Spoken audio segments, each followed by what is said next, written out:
নমস্কার, শুভ সকাল। বলো কলকাতা টিভির পর্দায় আমি সৌমিক আপনাদের সামনে আজকে প্রতি বছরের মতো নিয়ে এলাম Debjit sir award 2024, Debjit sir award Sharad Samman glorious 20 years, এবং তার সাথে বলো কলকাতা টিভি শারদ যোদ্ধা সম্মান 2024-এর পঞ্চম বর্ষ।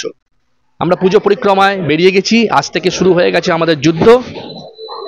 আমরা সরাসরি এই মুহূর্তে এসে পৌঁছেছি আমাদের খুব কাছের অন্তরের আবেগে ক্লাব, সাথে হাবুদা আছে, বেলেঘাটা 33 পল্লী, নামটাই যথেষ্ট। আমি বেশি সময় নেব না, হাবুদার থেকে শুনে নেব এবছরের পুজোর পরিকল্পনা সম্পর্কে যদি কিছু তথ্য দাও আমাদের। অ্যাকচুয়ালি প্রত্যেক বছর আমরা নতুন নতুন কিছু করে থাকি দর্শকদের জন্য। তো এবছর আমরা কোহিনূর নিয়ে ভাবলাম। ভারতবর্ষে এটা খুব, এই কোহিনূর কিন্তু ভারতবর্ষেই প্রথম পাওয়া যায়।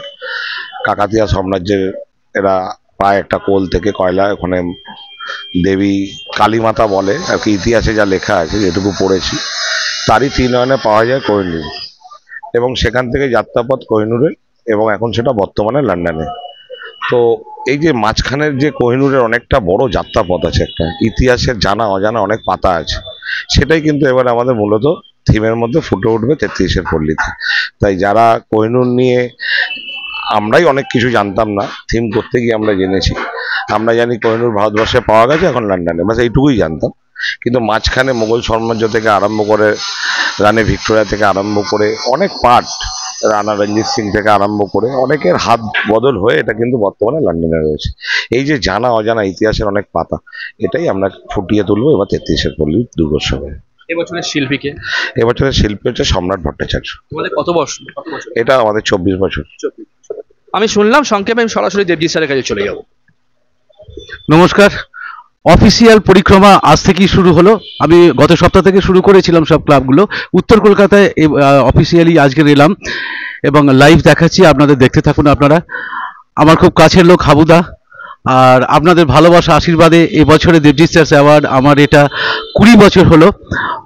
অতএব হাবুদাকে পেয়ে গেছি প্রথমেই, এবং প্রথমেই বেলেঘাটা 33 পল্লী এলাম লাইভে।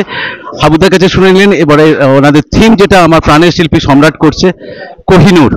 অবশ্যই দেখতে আসবেন, খুব সুন্দর করে সবাই পুজো উপভোগ করুন, দিনগুলো আপনাদের খুব সুন্দর কাটুক।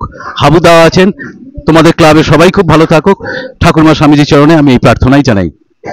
আমি হাবুদাকে সংক্ষেপে একটা কথা জিজ্ঞেস করবো, যেহেতু প্রতি বছরই জিজ্ঞেস করি। দেবজিৎ স্যার অ্যাওয়ার্ড শারদ সম্মান এবং বলো কলকাতা টিভি শারদ যোদ্ধা সম্মান, দেবজিৎ স্যারের সাথে পূর্ব পরিচিত, আমাদের সাথে কত 4 বছর, আর এই যে 20 বছরের যাত্রা পূর্ণ করছে, এই নিয়ে যে 2-1 কথা বলো। দেখুন, মানুষের মধ্যে একটা সবকিছু কন্টিনিউ চালিয়ে নেওয়ার জন্য তার কিন্তু একটা নিষ্ঠা হতে হয়। সেটা কিন্তু দেবজিৎ স্যারের মধ্যে 100% আছে, এবং তবেই উনি এটাকে 20 বছর টেনে নিয়ে যাচ্ছেন। এবং আমরাও 24 বছর ধরে পুজো করছি। আমরা যখন পুজো শুরু করি তখন 12 থেকে 14 হাজার টাকা বাজেট ছিল, আজকে সেটা 60 থেকে 70 লাখ টাকা বাজেট। এটা কিন্তু একদিনে হয় না, এটা দিনে দিনে মানুষের কাছে পুজোর ভালোবাসা, পুজোর সব কিছু নিয়ে কিন্তু পুজোটা আজকে এই জায়গায় গেছে। তবে আমরা এই জায়গায় অ্যাচিভ করতে পেরেছি। তা দেবজিৎ স্যার যখন প্রথম বছর নেমেছিল, হয়তো তার থেকে 20 বছরের যাত্রায় হয়তো অনেক প্রতিবন্ধকতার সঙ্গে লড়াই করতে হয়েছে, অনেক কিছুর সঙ্গে লড়াই করতে হয়েছে, অনেক যুদ্ধ করতে হয়েছে, তবে কিন্তু আজকে দেবজিৎ স্যার এই জায়গায় গেছে। এবং দেবজিৎ স্যারের জন্য আমাদের ক্লাবের প্রত্যেকের তরফ থেকে আমি তার এই যাত্রাপথে শুভ কামনা করি, এবং এবছর যেন দেবজিৎ স্যার আরও ভালো সাফল্য পায়, এবং দেবজিৎ স্যার যেন সারা বছর আমাদের থেকেও যেন ওনার আয়ু আরও বাড়ে, এবং আমরা চাইবো ওনার আরও বেশি দিন বাঁচুক। এবং আমি চাইবো যে দীর্ঘদিন, যতদিন উনি বাঁচবেন, যেন এই দেবজিৎ স্যার অ্যাওয়ার্ডটা চলতে থাকে, এবং তার জন্য আমাদের ক্লাবের যতটা সহযোগিতা করা দরকার আমরা দেবজিৎ স্যারের সঙ্গে আছি। অসংখ্য ধন্যবাদ। বলো কলকাতা টিভির তরফ থেকে, সৌমিকের তরফ থেকে আপনাদের সাধুবাদ জানাই কমিটিকে। এই দেবজিৎ স্যারের এত বছরের পথ চলার সাক্ষী আপনারাই দেবজিৎ স্যার করেছেন তাই সেক্ষেত্রে আমরা চলে যাচ্ছি পরবর্তী পর্যায়ে। দেখতে থাকুন বলো কলকাতা টিভির পর্দায়, ফেসবুক লাইভ, ইউটিউব লাইভের মাধ্যমে পুরো কলকাতা, উত্তর কলকাতা, দক্ষিণ কলকাতা, উত্তর 24 পরগনা, হুগলি, এক ক্লিকে কলকাতার দুর্গাপুজো দেখুন। সঙ্গে থাকুন, পরবর্তী পর্যায়ে আবার চলে আসবো, আমরা দেখাবো। ততক্ষণ বলো কলকাতা টিভি থেকে আমি সৌমিক, সাথে দেবজিৎ স্যার। নমস্কার।